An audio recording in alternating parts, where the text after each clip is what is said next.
Hello there, welcome back to Profneel. We have missed the woods, we have missed the trees for the woods.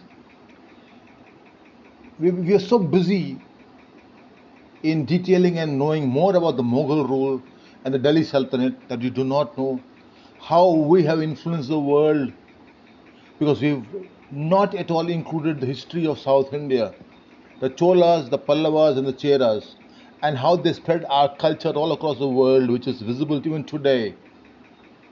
The Cholas were the greatest maritime force then, deep water maritime force then, and that's something to be proud of. That is not mentioned in our history books.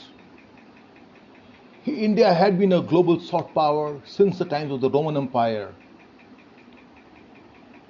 I'm digressing here a little bit, but it's important to mention that the great university of Nalanda had a 9-story structure with thousands of monks and students with numerous lecture halls, with a library having the highest number of literary texts in the repository.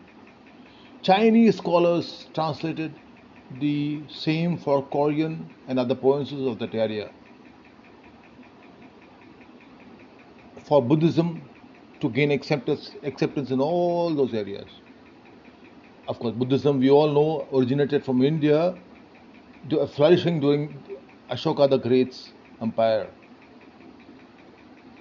Sanskrit then was a lingua franca that a majority of Asia spoke. I didn't know about this, did you? Indonesia's national airline is named Garuda. The world's biggest Hindu temple is not in India but Angkorvat in Cambodia. It's almost 4 times the size of the Vatican City. The Borobudur temple in Java, Indonesia was constructed by artisans based on the texts of two tantric masters from India. The Brahmi script of South India is the basis for almost every pre-Islamic script in Southeast Asia. Over half the world's population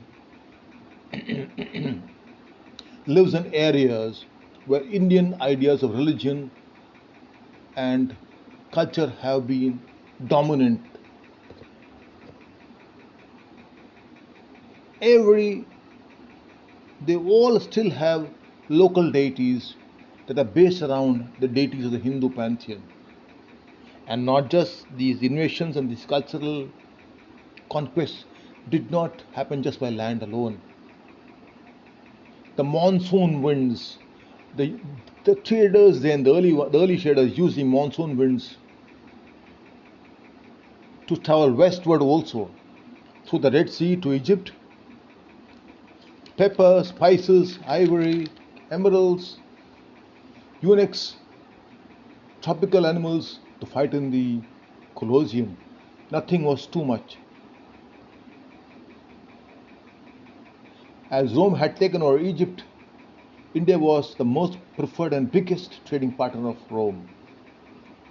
The volume of revenue trade was humongous enough that customs duties in India's bilateral trade alone accrued for 1/3 of the entire revenue